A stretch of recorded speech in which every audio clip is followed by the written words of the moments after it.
Bonjour et bienvenue à l'émission Chrétien comme Christ. Aujourd'hui, nous continuerons le fruit de l'esprit et nous allons parler de la patience. Alors Christine, tu as un texte à nous lire sur la patience qui nous parle de la patience et je vais attendre patiemment que tu le lises. Ça, c'est une bonne mise en pratique. Et je vais lire dans 1 Timothée chapitre 1, verset 16, où on nous parle de la patience de Dieu. Il dit « Mais il m'a été fait grâce, afin que Jésus-Christ montre en moi le premier toute sa patience, et que je serve ainsi d'exemple à ceux qui croiraient en lui pour la vie éternelle. » Et là, Paul est en train de dire j'étais vraiment un pécheur, mais Dieu a manifesté sa patience, il a manifesté sa longanimité, ou sa clémence en moi, puisque c'est un mot qui peut être traduit de cette manière-là, pour que moi aussi je serve d'exemple. Et en fait, c'est Dieu qui est notre exemple, puisque la patience est un fruit de l'esprit, donc c'est Dieu qui veut venir vivre en nous cette patience extraordinaire. Alors c'est vrai que ce mot patience, il peut être compris de différentes manières. Oui. Hein. Donc ici, est-ce qu'on est en train de parler de la patience, j'attends le train, j'attends le bus, de quelle patience est-ce qu'on parle? Parce que c'est vrai, lorsqu'on utilise le terme patience, c'est un petit peu à ça. J'attends ouais, que le gâteau il chauffe, j'attends que voilà qu'un tel revienne. Ou c'est quoi exactement cette patience? En tout cas, c'est déjà un terme qui nous montre qu'on va certainement attendre. On va attendre que les choses se passent aussi, mais on va rester dans la foi. C'est une patience qui est accompagnée de notre foi. C'est-à-dire que je ne suis pas passif dans cette patience. Même si le mot passif, patience, ça se ressent très fort, oui, mais je ne suis pas passif du tout. Ma patience, elle est active. C'est-à-dire que je continue à prier, je continue à m'attendre à la réponse, je continue à espérer que Dieu est en train de le faire, je continue à mettre ma foi en pratique dans ce temps d'attente, en fait. Ouais. Ça, c'est une façon de voir la patience, mais l'autre façon, c'est, on pourrait dire, des parents ou une maman qui est patiente avec ses enfants. Ça veut dire que l'enfant, il ne va pas tout faire bien tout de suite, mais elle va exercer la patience. Elle va l'encourager, elle va s'attendre au meilleur, elle va persévérer dans son éducation. Donc, il y a c'est vrai, une notion d'attente, c'est ce qu'on utilise d'habitude, mais comme tu disais, c'est très actif et c'est aussi se maîtriser en disant ok, je vais persévérer. C'est plus une idée de persévérance. Il y a une idée d'endurance, oui, de persévérance. En fait, si je comprends bien, hein, lorsque vous parlez, il y a une espèce de deux facettes. C'est-à-dire qu'il y a cette facette de mon attitude à moi, et il y a la facette que je vais montrer aux autres. C'est-à-dire que pour moi, ce que je vais faire, c'est que je vais persévérer, je vais avoir cette endurance, je vais continuer à espérer, je vais continuer à avancer, à être actif dans ce pourquoi je me bats. Donc ça, c'est, voilà, que ce soit mes enfants, etc. Et pour les autres, il y a comme une façade en disant, pas de problème, j'attends, je suis patient, hein, je garde une attitude, donc je vais pas commencer à prendre de mauvaises décisions. Oui. C'est ça aussi, parce que lorsqu'on n'a pas cette patience, eh bien, on va faire tout pour accélérer les choses. Hein, on va prendre des décisions pour peut-être prendre des raccourcis aussi. Donc voilà, je pense qu'il y a deux facettes. Il y a cette attitude que j'adopte moi-même, et puis il y a ce que je reflète vis-à-vis des autres. Ça veut dire que lorsque je suis patient, je vais refléter une certaine, par exemple pour les enfants, hein, quand on est patient avec eux, ça veut dire que, ok, eux ils vont s'attendre à ce que peut-être on soit plus fort dans les punitions, plus fort dans ce genre de choses, mais nous on va juste garder le cap en disant, ou qu'on essaie des autres méthodes aussi, parce que c'est ça aussi, hein. Lorsqu'on n'est pas patient, qu'est-ce qu'on fait?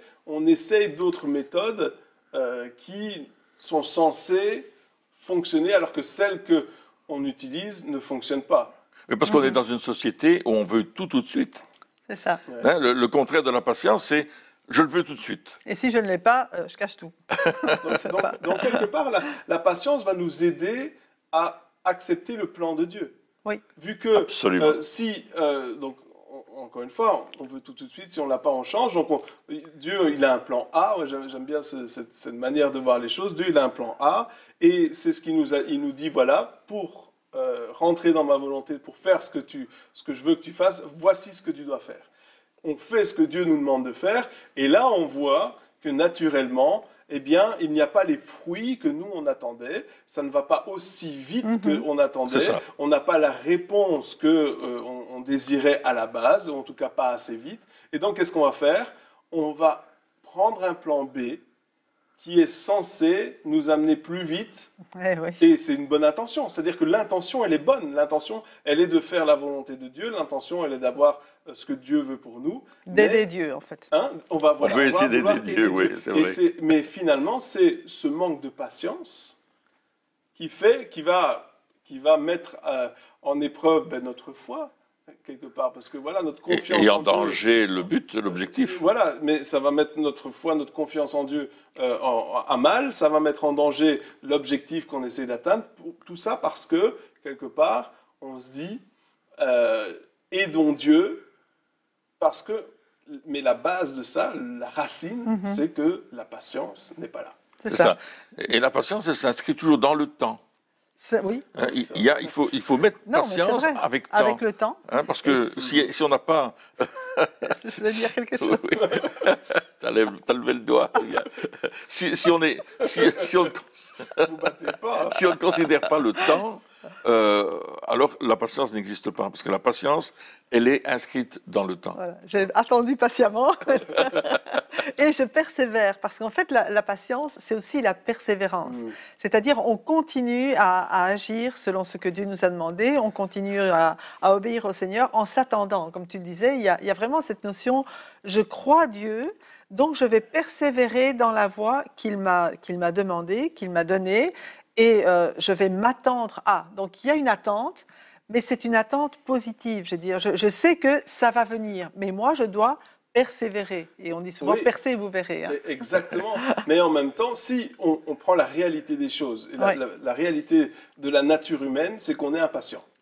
Voilà, la nature humaine est impatiente. Oui, c'est vrai. L'homme, la femme ne savent pas attendre. Et comme tu disais, on est dans une société où on veut tout de suite, donc c'est encore pire maintenant.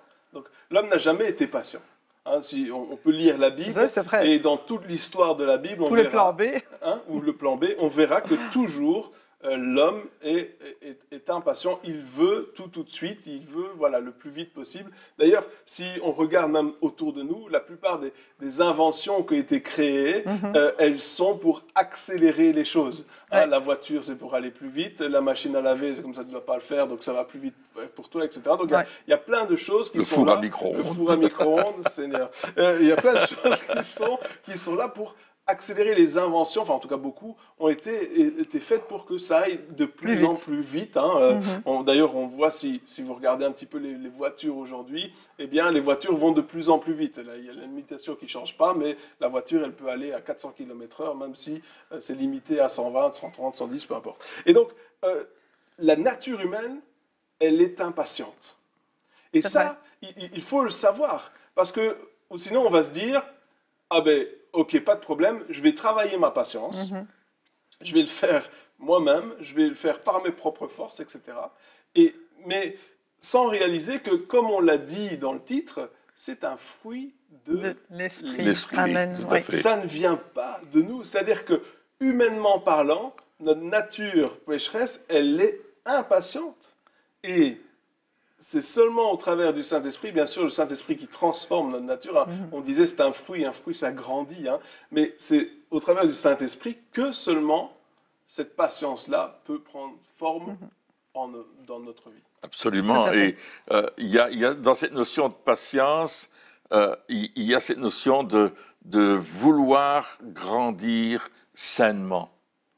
Et c'est vrai qu'aujourd'hui, comme tu disais, il y a plein d'instruments qui font qu'on va plus vite. Hein, l'Internet, toutes sortes de choses, le téléphone portable, enfin, plein de trucs aujourd'hui. Mais je trouve qu'on n'a plus le temps, en fait. Plus on va vite, plus on essaye de raccourcir certaines choses avec des instruments qui permettent de le faire, moins on a de temps. Parce qu'on n'a plus cette patience et de prendre le temps d'aller doucement dans ce que nous faisons. Et il y a un exemple de la Bible, que c'est l'apôtre Paul qui prend le bateau pour aller à Rome. Vous vous souvenez, il est prisonnier.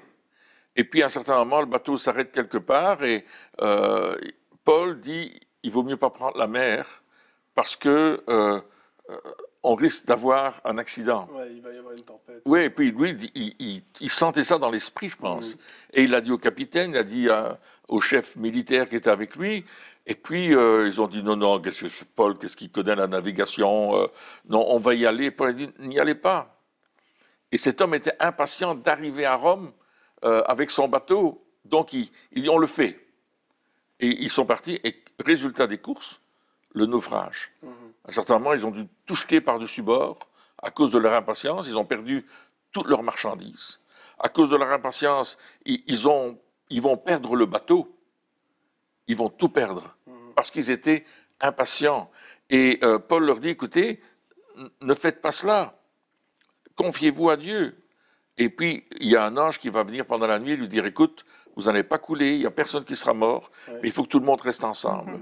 Et il y a des marins qui veulent partir. Ils disent, non, nous on s'en va, on prend la barque. Il dit, non, empêchez-les de partir. Encore une fois, les marins, ils étaient impatients. Ils étaient impatients, oui, c'est ça. Et puis, ils voulaient sauver leur peau, parce que parfois, l'impatience ou le manque de patience fait qu'on veut aller plus vite parce qu'on pense qu'on va gagner quelque chose. Et là, on perd quelque chose. Oui. Et là, ils vont perdre la marchandise, ils vont perdre le bateau. Heureusement, ils ne vont pas perdre de vie.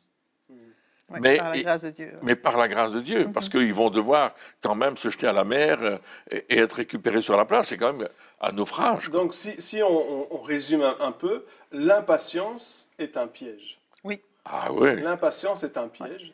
Hein, et ça nous pousse, encore une fois, à prendre des mauvaises décisions sur la route. Lorsqu'on conduit, si on est impatient, on veut rentrer plus vite à la maison, on appuie sur le champignon, on appuie sur la pédale d'accélération et pouf, on peut provoquer un accident, on peut être flashé, voilà. Il y a des choses, et dans notre vie de tous les jours, à chaque fois qu'il y a cette impatience qui est là, eh bien, c'est un piège. C'est un piège. C'est un piège. D'ailleurs, c'est une tactique de vente aussi. Hein. Il disait, attention, écoutez, si vous signez tout de suite, mais l'offre ne tient que jusque ce soir. Il faut le faire tout de suite. Donc, et ça nourrit l'impatience en nous. Et en se disant, oui, mais voilà, tu vas signer, tu vas avoir demain, tu es livré, demain, tu vas avoir ton truc, ça va être très très vite. Mais ça peut être un piège parce que justement, voilà, il y a des arnaques, il y a plein de choses. Et ça peut se répercuter aussi dans notre attitude vis-à-vis les uns des autres.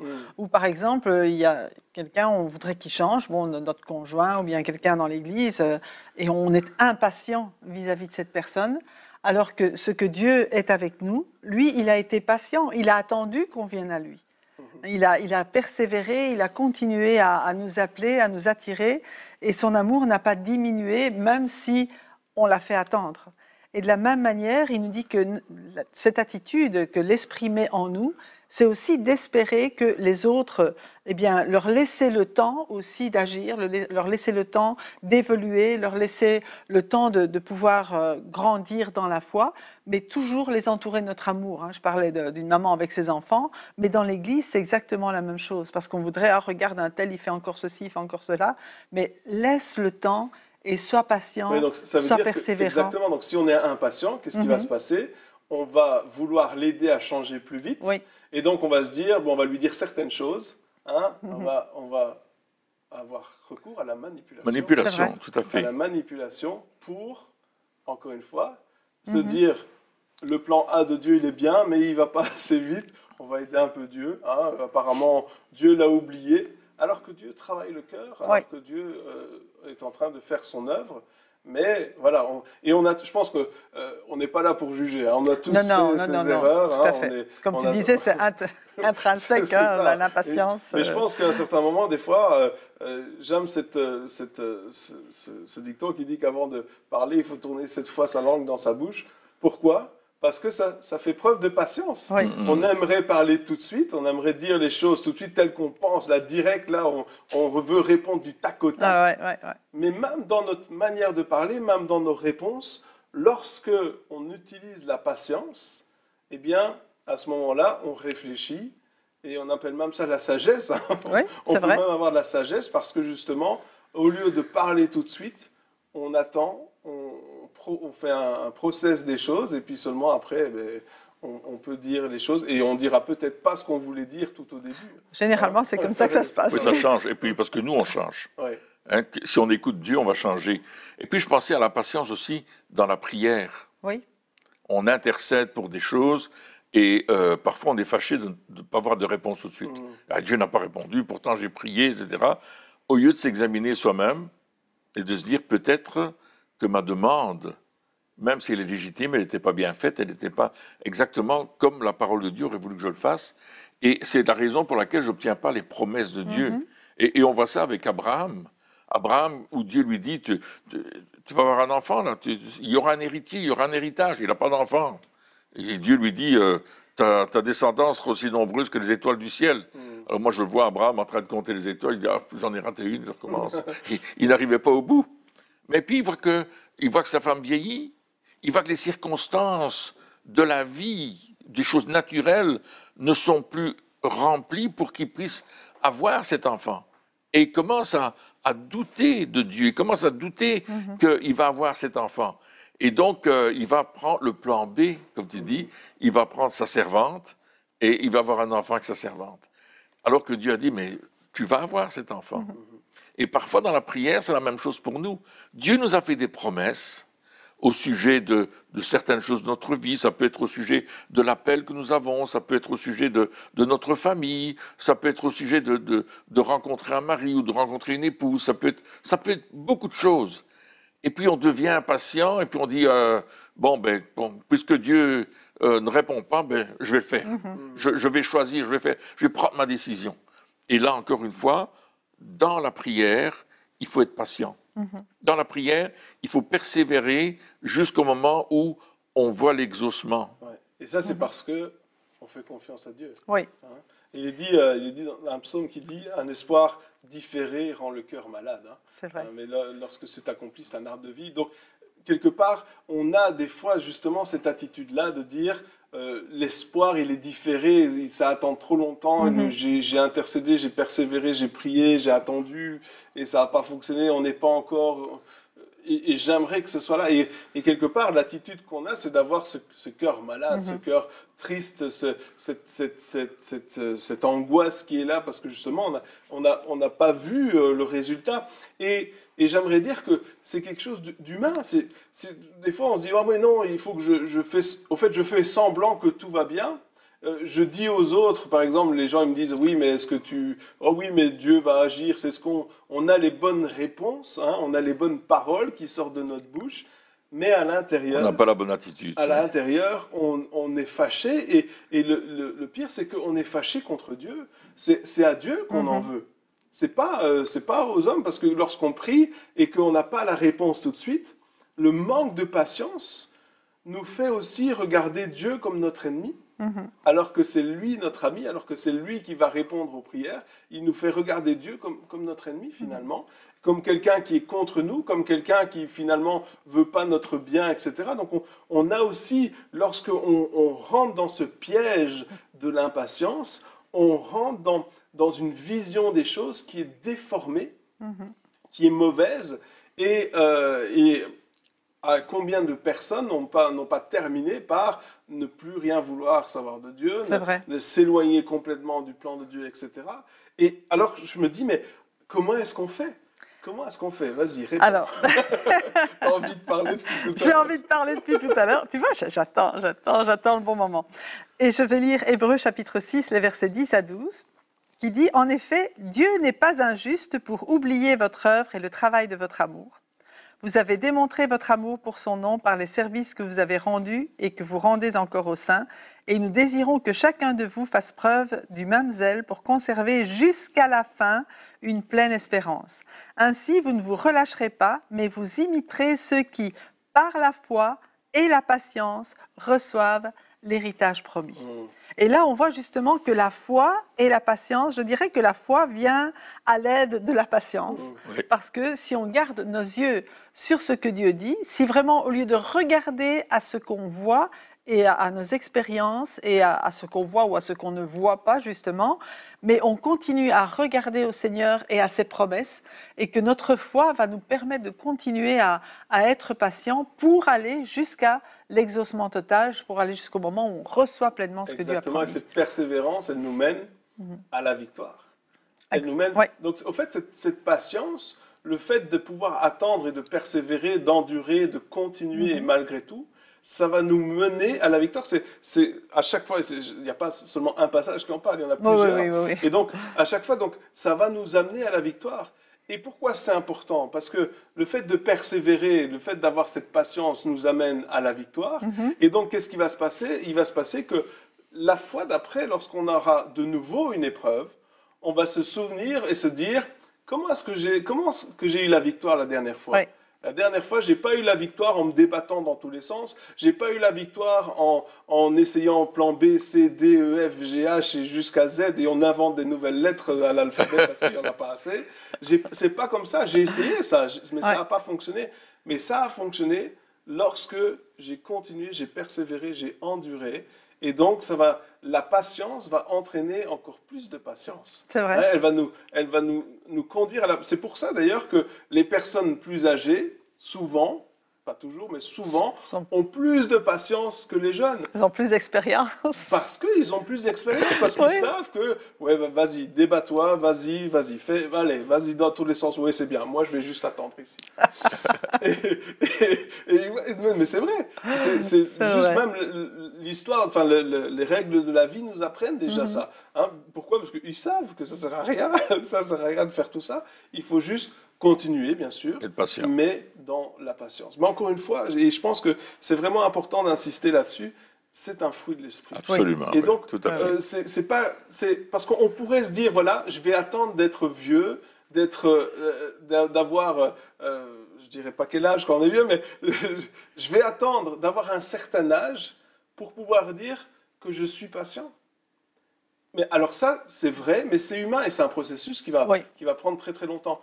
Ou alors, je me connecte avec Dieu, je laisse le Saint-Esprit me remplir, et même en étant jeune, même en manquant d'expérience, je peux être patient. Parce que ça ne vient pas de moi, et Paul le disait dans le passage précédent, il dit, mais c'est un déversement du Saint-Esprit qui montre sa patience au travers de moi. C'est vrai. Et donc, c'est plus notre patience, parce que notre patience est imparfaite. Notre patience, dès qu'elle est un peu trop mise à l'épreuve, elle est cassée, elle est mise à terre et on veut foncer. Notre patience est imparfaite, mais sa patience à lui, elle est parfaite. Et c'est sa patience qui vient et qui nous submerge quelque part. Et on montre au monde sa patience au travers de nous. Oui. Et puis je pense... Non, vas-y. J'y vais. J'attends. J'ai l'impression qu'à chaque fois que je finis de parler, c'est feu vert et c'est la course, c'est le premier qui démarre. Non, mais on fait que nos auditeurs soient bénis par ce qu'on partage par rapport à la patience qui est ce fruit de Dieu, mais combien Dieu a été patient envers nous. C'est vrai. Et encore aujourd'hui. Et encore aujourd'hui, oui, il est toujours patient avec nous, parce que parfois on veut n'en faire qu'à notre tête. Mais Dieu était patient, il nous parlait, il nous donnait des messages pour qu'on vienne vers lui, et puis nous on disait, non, moi je n'ai pas besoin de ça, je n'ai pas besoin de Dieu dans ma vie, etc. Et puis ça a pris du temps, parfois des années, avant qu'on dise oui à Dieu, et qu'on dise, oui Seigneur, je sais que tu m'aimes. Je reconnais que tu es mort pour moi. Il a fallu un temps, en tout cas dans ma vie, il a fallu 18 ans pour que je me rende compte que Dieu m'aimait et qu'il avait un plan pour moi. Je le savais intellectuellement, mais je n'avais pas fait cette démarche personnelle. Et la patience de Dieu m'a amené à la repentance. La patience de Dieu m'a amené au salut, parce qu'il a été patient avec moi, comme il est patient avec les auditeurs et les auditrices qui nous écoutent. Et certainement que s'ils font une simple analyse de leur vie, ils vont voir combien Dieu a été patient dans bien des domaines de leur vie et de notre vie, et combien il est encore patient, il nous accompagne patiemment chaque jour pour nous apprendre quelque chose. C'est vrai. Alors, ce que je voulais dire tout à l'heure, mais j'aime beaucoup ton intervention, c'est qu'on voit que c'est vraiment le fruit de l'esprit. Parce qu'on voit que c'est cet amour qui va engendrer la patience. C'est cet amour qui va engendrer la paix, qui va engendrer la foi. Et tout si on n'aime pas quelqu'un, on ne sait pas attendre. Ouais, c'est ça.